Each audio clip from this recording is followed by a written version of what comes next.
Hello, welcome to 2 minute session. നമുക്ക് 2 minute കൊണ്ട് Kerala cooperative കോൺഗ്രസിനെ കുറിച്ച് പഠിക്കാം. CSEB എക്സാമിനെ സംബന്ധിച്ച് കേരള കോപ്പറേറ്റീവ് കോൺഗ്രസ് ഇമ്പോർട്ടൻ്റ് ആയിട്ടുള്ള ഒരു ടോപ്പിക്കാണ്.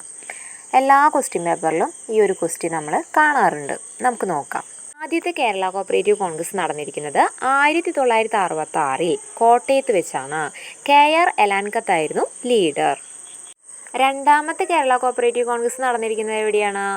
1976 എറണാകുളത്ത് വെച്ച് CK മാണിയുടെ ലീഡർഷിപ്പിലായിരുന്നു. മൂന്നാമത്തെ കേരള കോപ്പറേറ്റീവ് കോൺഗ്രസ് നടന്നിരിക്കുന്നത് 1984 തിരുവനന്തപുരത്ത് വെച്ചാണ്. 1984 എന്ന് കേൾക്കുമ്പോൾ നമ്മുടെ മത്സ്യഫെഡ് വന്ന വർഷമാണ് കേട്ടോ.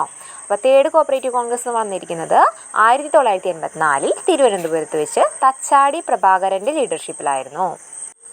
നാലാമത്തെ കേരള കോപ്പറേറ്റീവ് കോൺഗ്രസ് നടന്നിരിക്കുന്നത് 1990 കോഴിക്കോട് വെച്ച് PV അപ്പക്കുട്ടിയുടെ ലീഡർഷിപ്പിലാണ്. ആരാണ്? PV അപ്പക്കുട്ടിയുടെ ലീഡർഷിപ്പിൽ കോഴിക്കോട് വെച്ച് 1990 ഫോർത്ത്.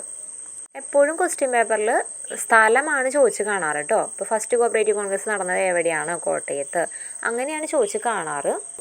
അഞ്ചാമത്തെ കേരള കോപ്പറേറ്റീവ് കോൺഗ്രസ് നടന്നിരിക്കുന്നത് 1999 തിരുവനന്തപുരത്ത് വെച്ചാണ്.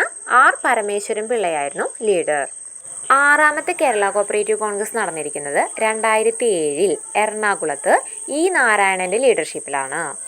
ഏഴാമത്തെ നടന്നിരിക്കുന്നത് 2012 നമ്മുടെ തൃശ്ശൂരാണ്. E നാരായണൻ തന്നെയായിരുന്നു ലീഡർ.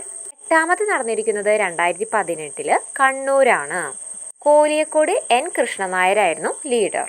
ഒമ്പതാമത്തെ കേരള കോപ്പറേറ്റീവ് കോൺഗ്രസ് നടന്നിട്ടുണ്ട് 2024 തിരുവനന്തപുരത്താണ് കേട്ടോ. എല്ലാവർക്കും മനസ്സിലായെന്ന് വിചാരിക്കുന്നു. താങ്ക്